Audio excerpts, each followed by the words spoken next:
Buenas noches, querido Ronnie, ¿cómo estás? Buenas noches, Arturo. Muy bien. Aquí nuevamente contigo, disfrutando de las entrevistas que me haces. Pues mira, la idea de hacer esta cápsula es hablar un poco del mes de febrero, porque se escogió como mes para conmemorar a los enfermos con enfermedades raras. Así es, cada 28 de febrero a nivel mundial Ujú. se, se hace este festejo, ¿no? Sobre las enfermedades raras y se involucran tanto a los médicos como a los cuidadores, los mismos pacientes, las familias de los pacientes, ¿no? Para hacer notar a la sociedad en general acerca de las enfermedades raras que existen y que hay pacientes en nuestro país que requieren de atención. Así es. Ahora, en México, como en el mundo, ya hay reconocidas más de 7,000 enfermedades raras, ¿verdad? Es correcto, inclusive se estima, porque no tenemos números así específicos, que hay entre 6 y 8 millones de personas en nuestro país que sufren de alguna enfermedad rara. Que no Entonces, está. no estamos hablando de un número pequeño, inclusive pudiéramos estar hablando de la población de un país, ¿no? Sí. 6 a 8 millones. ¿Sí? Ahora, para poder considerar una enfermedad rara, ¿qué criterios se siguen? ¿Es a nivel mundial el mismo o es según cada país? No, las enfermedades raras son las mismas, pero ¿cómo lo toman? O sea, ¿cuál es la definición de una enfermedad rara? Depende. Por ejemplo, en Estados Unidos es cuando hay menos de una persona por cada 200,000 habitantes, o en la Unión Europea es una persona en 2,000 con una enfermedad rara. En México varía una persona en 10,000. Entonces, eh,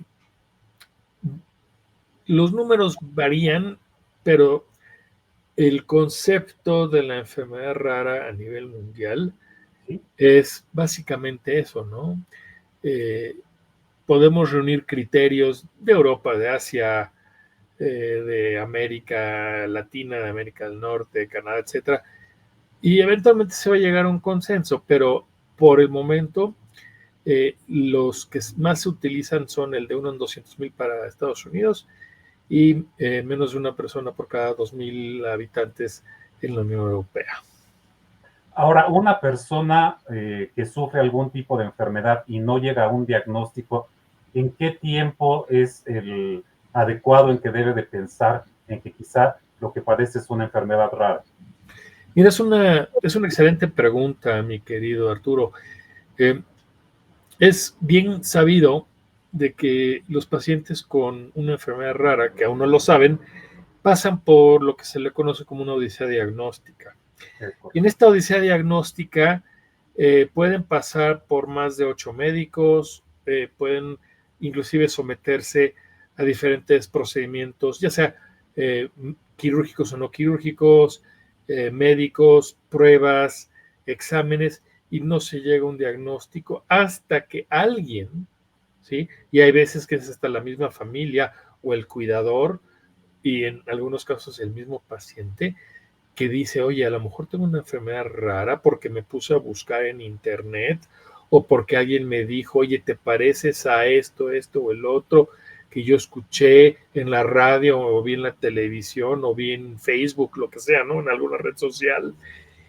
Y llegan con un genetista, hace las pruebas correctas, hace el diagnóstico correcto y por lo general esa odisea diagnóstica es larga, puede tomar muchos años, puede ser inclusive una década o en tu caso más. Entonces, Más de. la finalidad también de este día tan importante de las enfermedades raras es ayudar a hacer conciencia, sobre todo a los médicos, de que hay veces que hay que pensar en una enfermedad rara.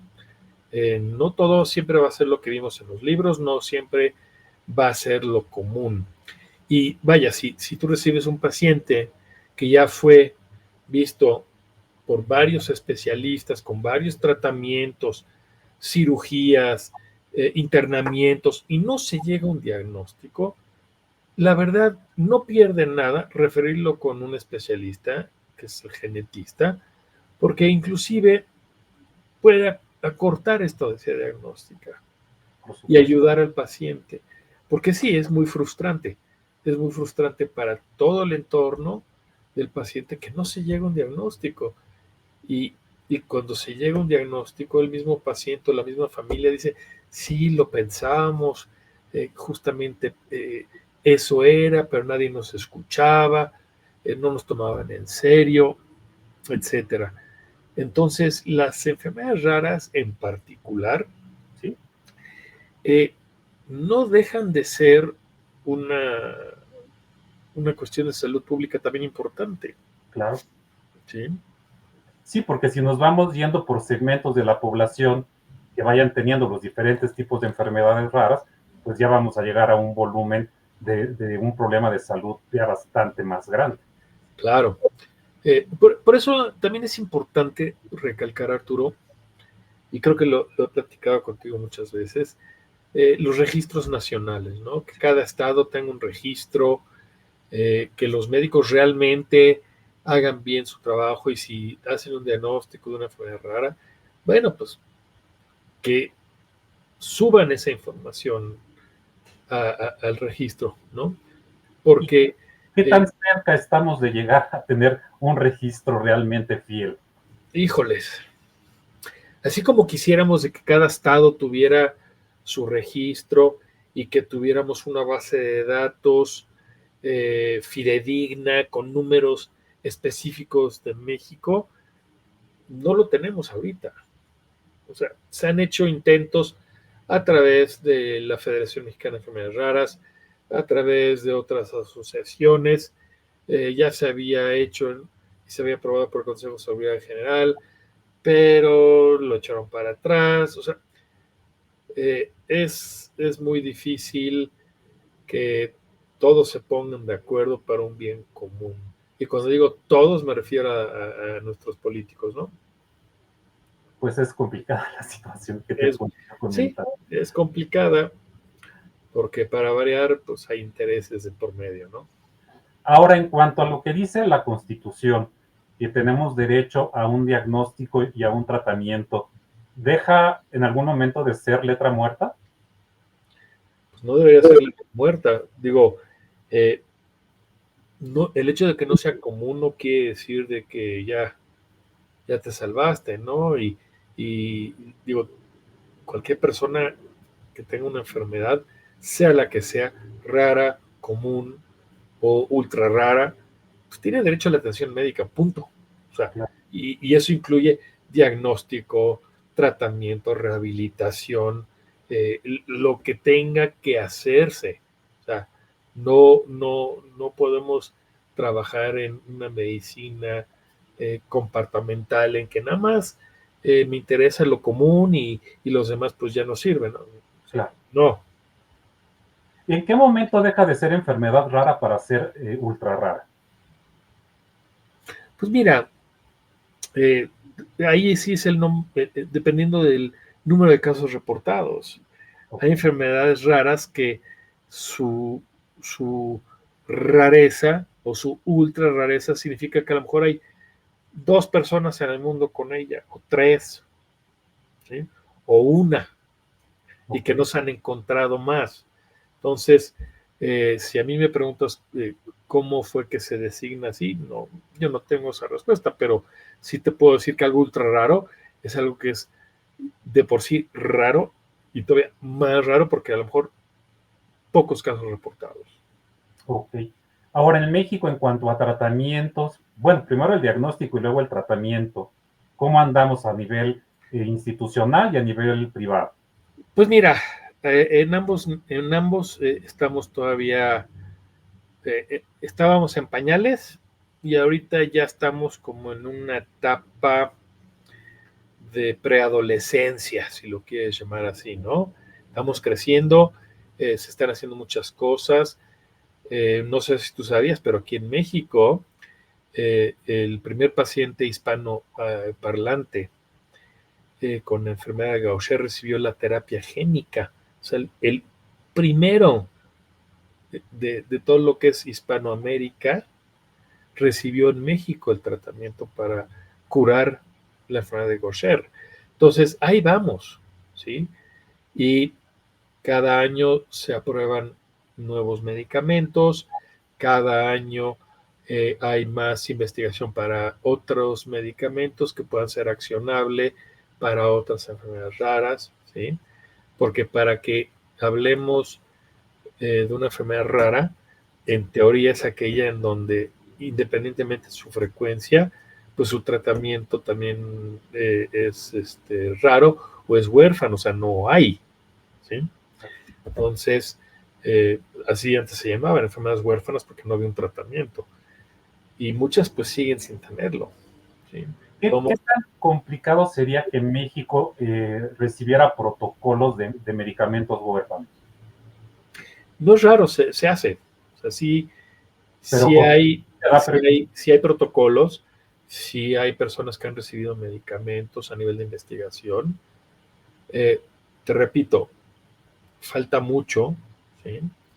Lo ideal sería que estos medicamentos también se empiecen a producir en México claro. y que se tenga esta iniciativa de investigación a nivel nacional para, ¿por qué no?, tratamientos, que la farma mexicana también se interese en esto, no nada más la farma americana, europea, asiática, etcétera. Sí, por supuesto. No, sería excelente que lo hiciera. Bueno, eso es lo ideal. ¿Qué te motivó a ti para ser genetista?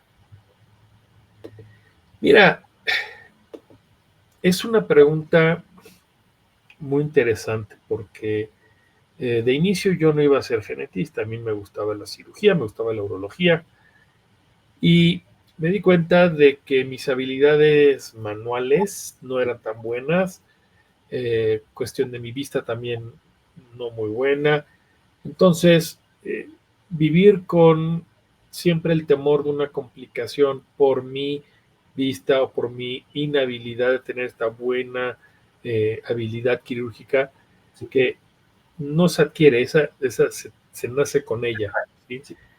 Entonces, estaba entre otras especialidades y cuando me estaba preparando para el examen para las especialidades médicas, ¿Mm?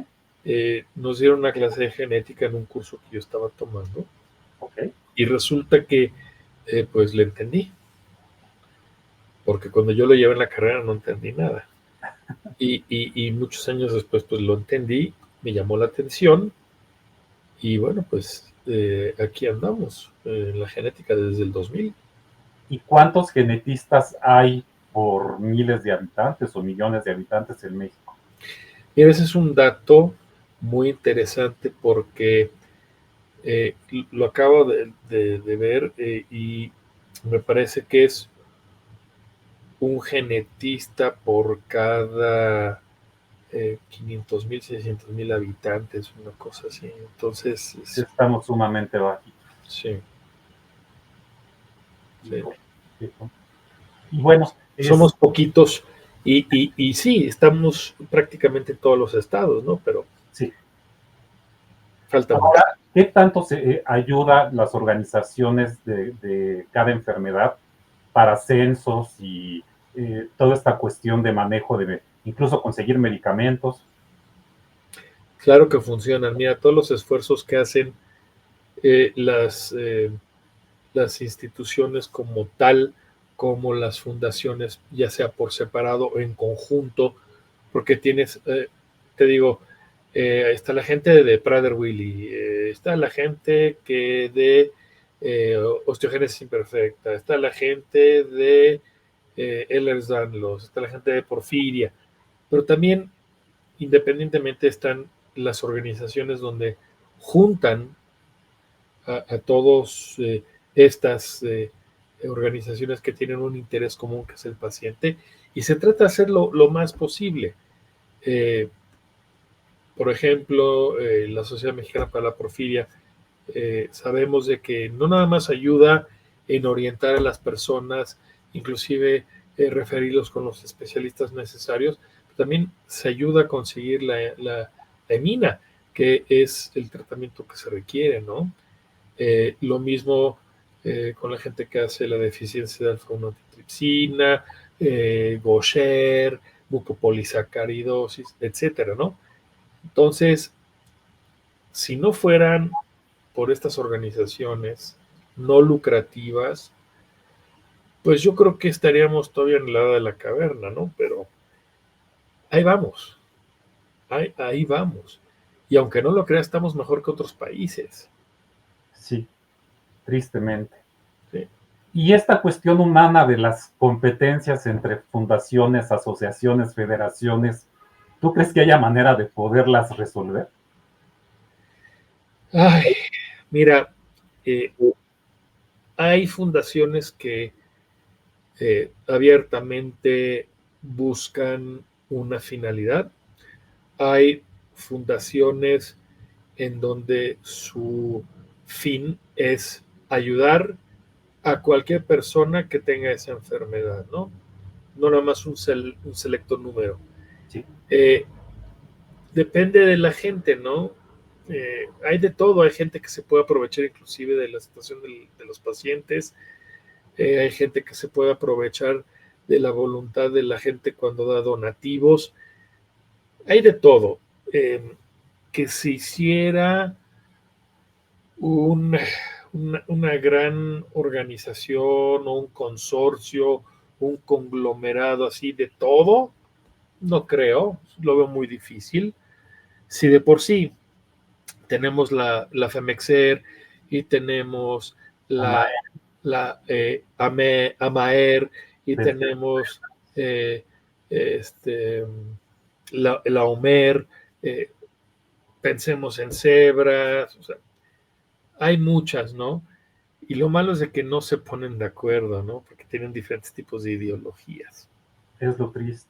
Bueno, Sí. incluso nuestro amigo mutuo David, que tú me hiciste favor de presentarme, tomó a ofensa personal lo de cuando me describí yo las enfermedades raras como si fueran pensar en cebras y no en caballos. Me dijo, es que mis hijos no son animales. Y a mí, en cambio, se me hace que es una muy buena manera de describir lo que es. Sí, mira, eso realmente es una cuestión de su ideología, ¿sí? Sin embargo, yo creo que la FEMEXER es el más grande y más fuerte y el más antiguo, vaya. Sí. Querido Ronnie, pues para concluir, ¿qué nos dirías acerca de las enfermedades raras, cómo apoyar a los pacientes y a los familiares también de los pacientes, sobre todo en febrero, que como platicamos es el mes de las enfermedades raras? Sí. Hay que hacer conciencia de que no nada más tenemos que esperar a febrero para que sean visibles todas las personas que están involucradas con las enfermedades raras, sino que esta conciencia sea todo el tiempo. Claro. Sufren los pacientes, sufre la familia, sufren los cuidadores también se agotan, hay burnout, y hay veces que desgraciadamente los pacientes mueren. Así es.